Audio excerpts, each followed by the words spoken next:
Hello and welcome to Science and Sorcery's Moment of Awesome. My name is Sam and I'm delighted to be back to talk to another member of the TTRPG community about who they are, what they do, and why what they do is awesome. So Kim, who are you and what do you do?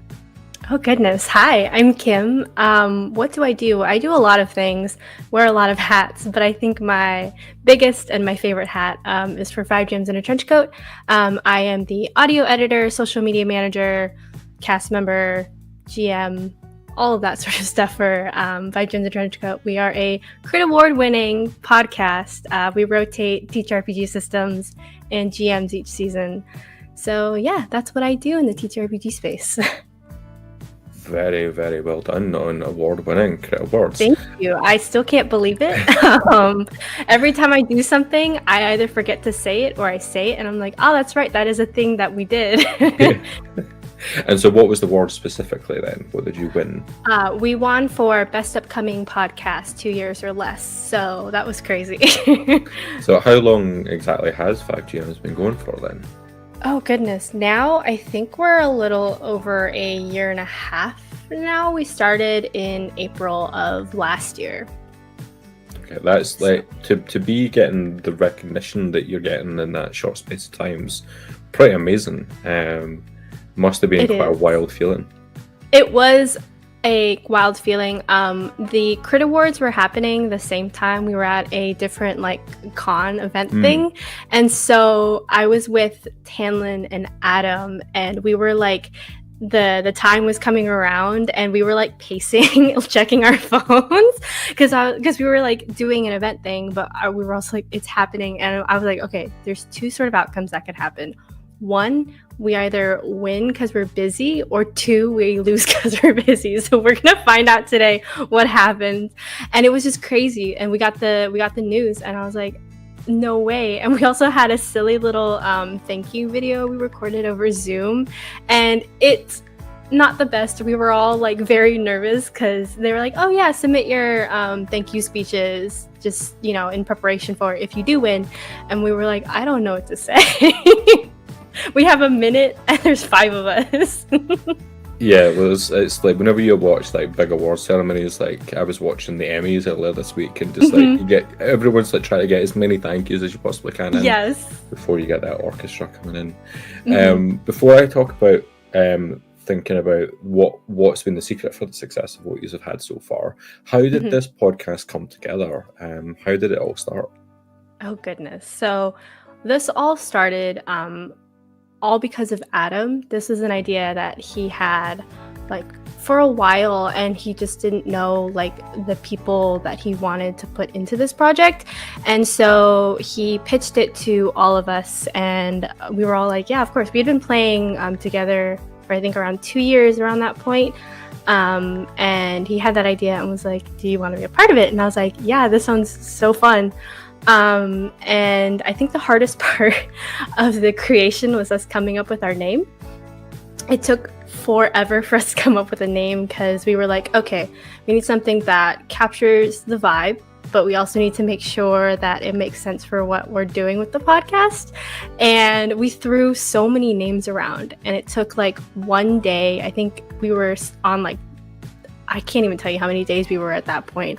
We were sitting at Jesse's kitchen table. It was me, Adam, and Jesse. We were just spitballing names around. And I was like, what about 5 Gems in a Trenchcoat? That sounds funny, right? And then Adam and Jesse were like, send that into the Discord. We need to see if that's it, because I think that's it. And so that's how 5 Gems officially came to be. And it's such a pivotal, important thing, right? Because you're stuck with it. You make that choice, and then that's your brand. Yes, exactly. And so it's okay, we had to make sure it captures everything perfectly, and it's not one that we go, I regret that we named it that later. Yeah. And so you had all been playing together for 2 years, so there was a set amount of kind of chemistry and table knowledge amongst you all. That must have made it quite smooth moving into the kind of actual play sphere. Yeah, it was, which was really nice because we already knew that we had established table chemistry, and we all worked really well together, both in game and out of game. So it was a really smooth transition. The only thing that we had to figure our footing in was being in front of like a microphone and like doing a like little production, because some of us had done some things with like podcasting or things like that before, and so some of us were familiar but some of us hadn't. So it was just like trying to figure out that line of like making sure we still had good like table chemistry and we were still like having fun as friends, but we were also like making sure we're also putting on a production, so we also need to make sure the things that we do and the decisions we make and like how we speak and everything. There was so much. It was a big learning curve. So, like, coming back to thinking about where the success of the podcast has been so far, that's got you to the point of winning what are like popular awards. It's like publicly voted awards, like awards. So, like, clearly it's like an audience thinks it's great. But what do you credit for the success of that? Is it that kind of table chemistry and like a group of friends that know how to play a game really well together, or where do you think it all comes from? I think it comes from a few different things. I definitely think us having good chemistry at the table is a great thing. We've heard multiple times that people stick around because of the cast, which is all of us. So that's great. I also credit it a lot to the community because we came into this space like none of us had really been in the TTRPG space. I think around that point, Adam, Tanlin, and I had been doing a little bit for Adavan's Armory, which is a D&D 5e homebrew page thing. So we were like a little familiar, but we weren't like crazy like in this space. And so we got in the space, you know, we started releasing episodes and doing like social media stuff. And it was crazy the amount of like love and support we got so fast, especially from like the indie community. And so I also credit a lot to them and for like lifting us up and like spotlighting us and just like cheering us on as we were trying to figure everything out. So many of them have just been such good friends and like mentors and like people I can just bounce things off of. I know one person in particular, Grant from Game Master Monday, has been like huge for me personally in this space, being like having questions or like doing things related to the TTRPG stuff. I'm just like, Grant, I don't know what I'm doing and you've been around here a little longer. I need help. And so I also accredit a lot of the success because of this community that we came into, because they've just been so wonderful and welcoming and supportive. Especially coming into like a community at a time when social media was in such flux as well. Like that's like a difficult time to like enter, right? When Twitter goes, we don't work anymore.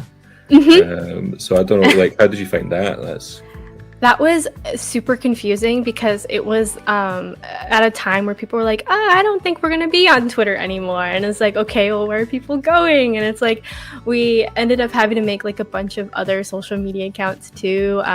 We joined Blue Sky as soon as we could, Threads as well. Threads has been great. And so it was just trying to figure out like Twitter seemed to be the hub for like the space, and then like it crashed and burned, and so it was like, where do we go from there? So that was a really interesting and like weird time to like navigate and figure out where we went from there. Yeah, I'm still trying to figure it out. Like, like there's no answers, and I think we're all going to be trying to figure it out for a long time. So you just play like lots of different systems and different GMs coming in for different seasons. So like what systems have you picked up so far and had on the podcast? Okay, so far for our main seasons, we have done Fate Core by Evil Hat Productions and Cyberpunk Red. For our mini-series, we've done a lot more systems. Our first one was the Marvel Multiverse role-playing system. We did Escape from Dino Island. We did Perils and Princesses. We did D&D 5e. The Strixhaven book, and then right now we're currently doing Dreams and Machines by Modifius. We've played a lot of games. We play a lot of games and we do a lot of things. It's really good, especially when you like list off games and it's like the sixth one in or whatnot is when you say D&D. Like before that, there's lots of other systems being used. Yeah, it's really funny because we were thinking about what system we wanted to start with going like starting, because we had all like picked a system that we wanted to do for our season and our like concept pretty much. The way that it works is that we like have a little die that we roll for who goes in order, and so like we all had to have like a system and at least an idea in place before we rolled for who went first. And we thought maybe we would start off with D&D just because it's D&D and it's so well known, but by the time we were trying to figure that out, all of the D&D OGL stuff was going on, and so we were like, well, we're trying to market ourselves as a TTRPG podcast, and I don't know how people would feel if we start with D&D and then we don't do D&D. And 2, we're kind of at like this weird spot that's kind of like the perfect time to start doing like different games and highlighting different systems, because people might not want to be doing D&D, and that was during like a time in which a lot of people were like looking for other systems to play. And so we were like, okay, so let's not start with D&D, let's do something else. And also because there's so many cool systems out there, and a lot of us, like for myself specifically as a GM, I don't like GMing D&D just because it's so like crunchy and combat heavy, and that's just not my style. And so we were just trying to look for like games and like things that like fit just different styles and different ways that we each tell stories. And I think that's the fun part about us. Yeah, that kind of brings me on to the next point I wanted to bring up then, is about inspiration for stories and character concepts. Either as a GM or a player, like where do you draw your inspiration from, or like where does the podcast draw its inspiration from as well? Absolutely. So I think, like I said, the fun part is all of us have like very different styles and very different ways we do things.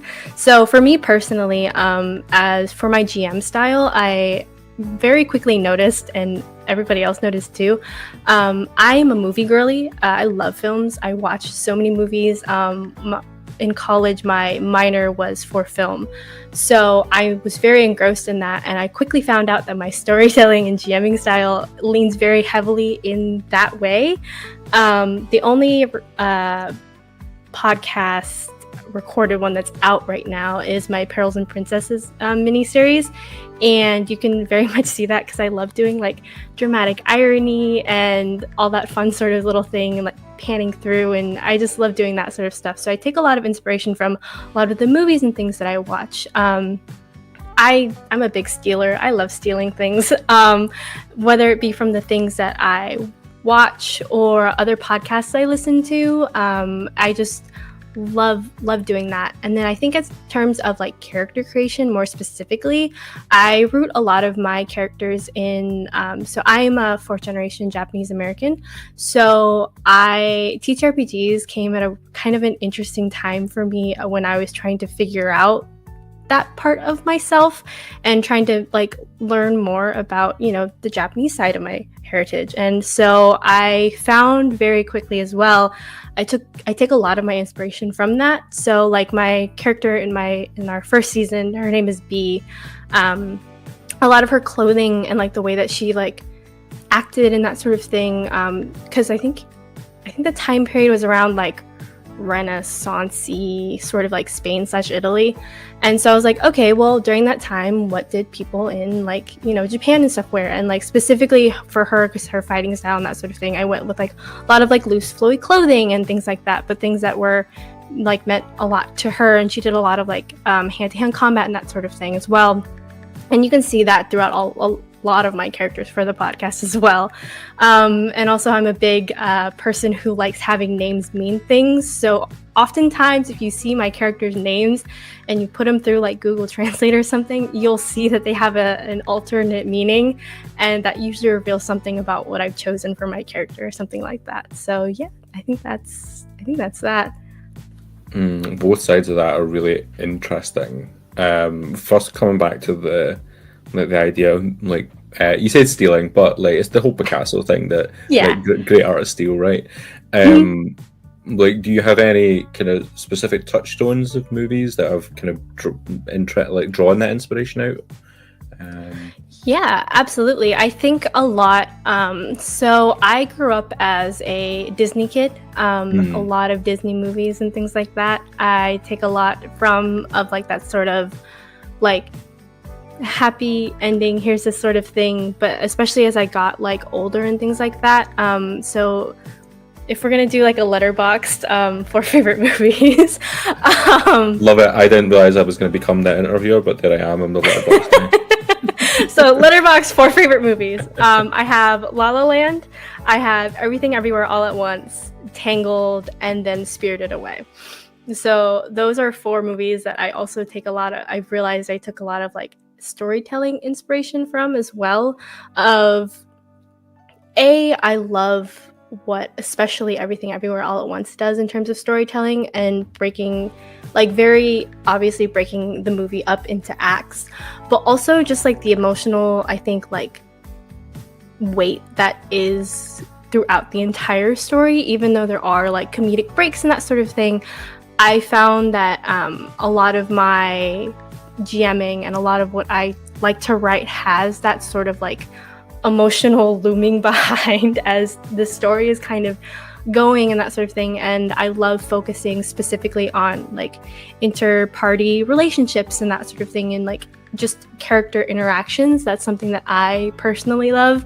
And how does that fit into this like sort of end of the world narrative that's also going on as well? And so I love that sort of storytelling and that sort of thing for me personally. I'm gonna like admit to a sin and say I've never seen Tangled. But for the other 3, there seems like a very clear similarity between them all, in that you've got this kind of real life mundane aspect of like La La Land or Everything Everywhere at Once, and even Studio Ghibli's like Spirited Away. Like you've got that like journey that they go on at the beginning of the car, but then it switches very, very quickly, so that there's something a bit more fantastical. So I don't know if that's like part of where your thinking comes into with stories as well. Yeah, absolutely. I love that sort of just the contrast of like mundane everyday life and then being thrown into like either the fantastical or just something totally out of that norm. I think it's super fun, especially for characters to explore, just to be like, well, you were doing this in your everyday life and now this is your everyday life, I guess. So like, how does that impact you as like a character, and how do you express that as well? And thinking back to what you were saying about exploring like identity and like character names through like character creation, that seems like it's quite an important part of like your gameplay style and your character creation. Is that it's a big thing that seems to come through in a lot of people's ideas of character, is exploring those identities or exploring something new. Does that seem to be like similar for other members of the cast? Do you know? Or Yeah, absolutely. We talk about it a lot. We're also a majority BIPOC cast, for the 5 of us are, and so we talk a lot about using TTRPGs and like character creation as a sort of expression of our identities, and like, you know, I guess coming to terms isn't like quite the right word for it, but it's like that sort of learning and sort of like using that as like a vessel to further understand yourself. And we talk about it a lot. So for example, Tanlin, she's half Black, and she noticed very quickly that a lot of her characters were inherently Black, and she didn't quite realize that at first until she played a character that was not like Black, and then she was like, I didn't realize I did this a lot, but you know, that's just how I do it. And especially because she's our artist for the podcast too, and she's like, yeah, I didn't realize I did that a ton until I had this character. I think it was specifically for our very first mini series. I don't think that character was Black, and she was like, yeah, and it was weird for me because I didn't realize I put myself in those characters that way until I did. And so moving forward, all of our characters are Black and that sort of thing. And I've talked about it with like Adam and Jesse as well, because they're part Latinx, and they, you know, especially with Adam as well, because he's my partner, so I also just talk to him just in that sense a lot as well, is that he, you know, grew up in Southern California, and he wasn't taught any Spanish, and a lot of his family just, you know, didn't really engage in that like side of his culture and that sort of thing. And so he's like, yeah, and it's a really weird space to be in, to be like, so especially if someone who is like Hispanic or something like that comes up to him and starts speaking to him in Spanish, he's like, I can listen, but I can't really reply in like the same way that I think that they're expecting me to. And we talk about that to an extent all the time. But it's really nice because it's like using TTRPGs and using these like stories that we can explore that further, and just kind of a big part of why I love 5GMs and why we love doing it is to, I guess, normalize that, because I feel like so often we, especially as like in the US and that sort of thing as well, we like to make it like the skeleton in our closet and never talk about it. And so it's that thing of like, no, this is an aspect of a lot of our lives, and I think we should talk about it and we should normalize it because it's okay and it's confusing and it's so scary.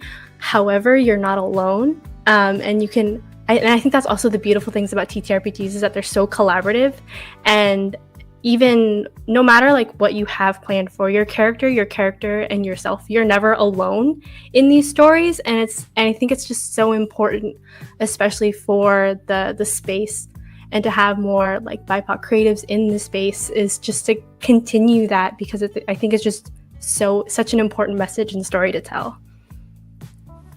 On that note, just because we're running out of time on our allotted time, thinking about the TTRPG community, what's exciting you most about it right now? I think just how much it like is like changing, and how like the space seems to like simultaneously be the same, but also there's simultaneously like different streams and podcasts and projects and things that are coming in challenging that norm. And I think that is a very exciting thing to see, is just how exactly it's changing and how the space is evolving. And I'm hoping it evolves for the better, because I love this space. This is a fantastic space to be in, and I just think that's so exciting to see. Yeah, there's definitely like a push from a lot of different corners to try and drive it forward, and it's really good to see that, as you say, like the podcasts or the actual play streams are coming in to challenge that is just like so refreshing to watch, and long may it continue and grow. What's next for 5GMs? What's coming up? A lot of things. We're I think towards the end of this year planning on opening a Patreon officially. We have our main seasons. Recording wise, we're almost done with our first like slate of all 5 of us, so that's very exciting. So that's coming up for us as well. We're doing more mini series and stuff like that. We have an exciting slate for next year, actually. I'm very excited for all of that. And yeah, I think we're just trying to do more things and just continue to be out there. It's always like the biggest struggle is it's not the getting the ideas that's the struggle, it's being able to have the time to do them all. Yeah, I know. Yeah. It's the worst. Everybody that I've spoken to so far with this, it's the same thing. It's like, I've just got another idea, but I just do not have the time. Yeah. I wish I had a clone of myself. yeah. I really feel that. Where can people find out more about you and 5GMs in the Trenchcoat? Oh goodness. Okay. Well, for myself personally, you can usually find me on social media at Dew on a Tree, DEW, like dewdrop on a tree. You can find me. I do a whole bunch of stuff. I do 5GMs. I do Adavan's Armory, like I mentioned. I do another podcast where I just talk about movies. And I wear so many hats. It's kind of insane. I don't know how I have space on my head. But if you want to find 5GMs in a Trenchcoat, you can find us pretty much anywhere you get your podcasts, on social media at 5GMs Official on Twitter and Blue Sky, and then at 5GMs Official everywhere else. We also have a website, 5gemsintratrenchcoat.com. You can find all of our stuff there if you get confused or lost at some point. And yeah, that's where you can find us. Kim, thank you so much for coming and have a chat and tell us all about your amazing podcast. No, it's been an absolute pleasure to have you here. Folks, if you're watching along, please do go and find 5GMs on a Trenchcoat on all of those different platforms. Do listen and do, like, really important thing, leave reviews. Like, reviews are important. It's very helpful. And yeah, we'll be back very soon with another amazing person from this community. I'm using it as such an excuse to talk to so many cool people. This is just such a pleasure for me. Thank you so much, Kim. And thank you. Home. Take care. We'll see you all again very soon.